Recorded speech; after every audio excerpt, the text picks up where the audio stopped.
and you say the wrong thing, you're in trouble. There are a lot of very pro Caucasian pockets out here in Southern California. They're more towards the east, but there are a lot of people who are very right-wing, flag-waving, patriotic Americans. And then as you move closer to the ocean, people start to get different. You get the Latin immigrants who are very prolific throughout this area and have a huge sway. You have the Hollywood factor, which, by the way, did you hear about the Oscar boycott? No, tell me about it. I've been very busy the last 5-6 days. The Oscar boycott. Jada Pinkett gets on her Facebook page and records a video. Mm-hmm. And the video is basically saying that there should be a boycott of the Oscars because there's not enough diversity in the nominations. It's true, and that's been, what, for 2-3 decades? I mean, since inception? Come on. Since inception? 1939, the lady who played Mammy was nominated for a supporting actress role in Gone with the Wind. She got a small Oscar, not even a real Oscar. But here's the thing. She was nominated. She was recognized by the Academy for her performance. Bottom line, she was recognized. She couldn't even attend the Academy Awards because they wouldn't let her in. Well, I guess when I said 2 to 3 decades is when they could have, with the desegregation happening, they could have started giving awards to people of darker skin tones than pasty white. Okay, because there's lots of different minorities out there. All right, so here's the thing: you have a certain set of parameters that the Academy looks at when like they color purple. That was a disgrace. It should have won some more. But it did win, right? Just one. Okay, well, think of it this way: would you rather say you're a black actress and you just knocked it out with a recent role? Right. Would you rather the Academy look at you and say, well, and I mentioned this in a previous show, would you rather have the Academy look at you and say, well, she's black, and yeah, we need one of those, so let's go ahead and throw her in. Oh, token. Even if they're not, like the NFL has something called the Rooney Rule, which says that you have to, before hiring a coach, you have to interview a coach who is a minority for the position, for a head coach. Now, here's the thing. There are teams that will interview people that have zero chance of getting the job.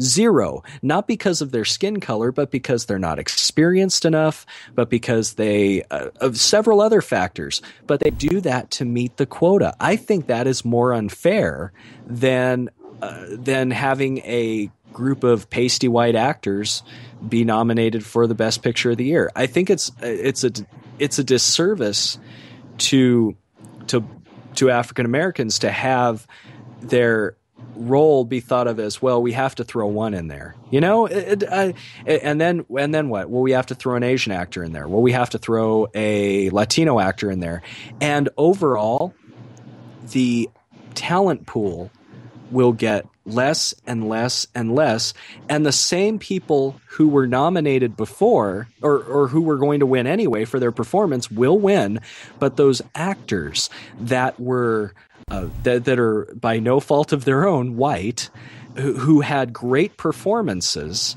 will therefore be knocked out of consideration. It is affirmative action all over again, and it's not fair. Now, another thing about the African Americans, Latinos, whatever, they all have their own awards ceremonies, which are exclusive to Caucasians, which a white person cannot win an Image Award. A white person cannot get a scholarship through UNCF. A white person cannot win the Latino Movie Award of the Year. And let's look at that. Is that exclusive?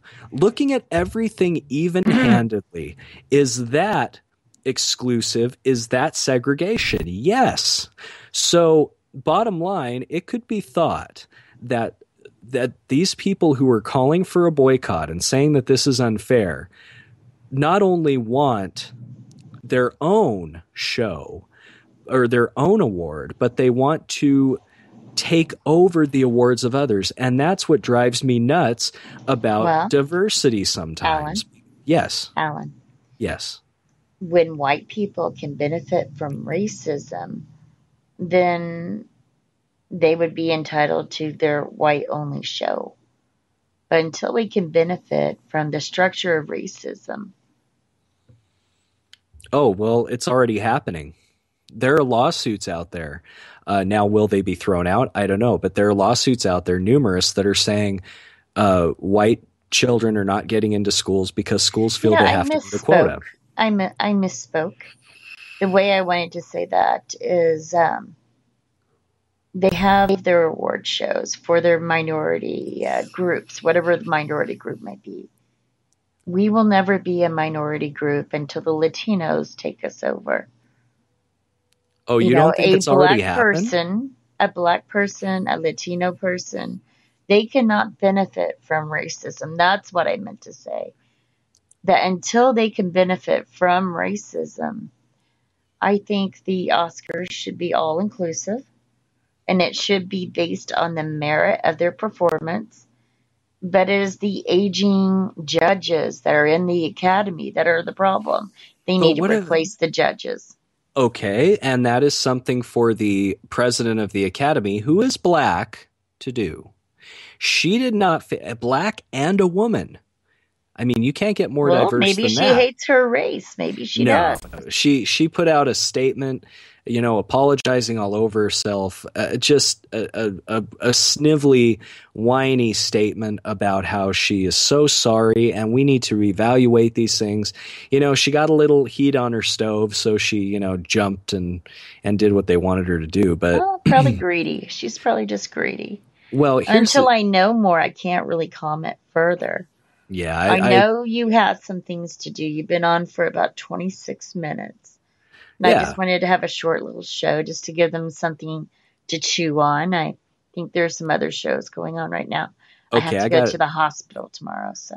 Oof. Okay, I got one more thing for you. I have to get up early. Sure. Did you catch Guy Shea's show where he was basically outing everybody? I think I saw you in the chat. Guy Shea is a podcaster on Spreaker for anyone that's listening that has no idea who Guy Shea is. I'm sorry. A definitely shock jock. If you're easily offended, do not go to his show. Do not. No. What happened the other night, I was at a watch party for Bernie Sanders, and I had checked in on his chat room. And I thought it was my chat room, and they're doing in this and in that. I said, don't say that in my chat room.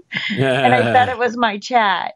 So no, I did not hear what he was saying. I was just checking into the chat. I was at a Bernie Sanders watch party. People have guilty pleasures like chocolate or liquor or sex, but one guilty pleasure of mine is Guy Shea. Okay. Listening to him and just hearing what comes out of his mouth is, I mean, he was 3 sheets to the wind, or he was is this playing when he it, passed out live on air? Yes. Oh, no. That's usually me. Yeah. No, my medicine, I usually just fall asleep. I mean. I don't. How has it gotten boring for you yet? You've been in these trenches for many, many years. Has it gotten boring since the mid-90s? Yeah, has it gotten boring for you yet? All of this drama. In the mid-90s, it was different because that was real radio. I mean, I did shows in Oklahoma, Louisiana, and finally got on a major market radio station in Atlanta. Mm-hmm. Now, podcasting, it's like the Wild West, and nothing that you do is really yours unless you have your own server. And then people rip you off. And for a few measly listens when you know they use a bot.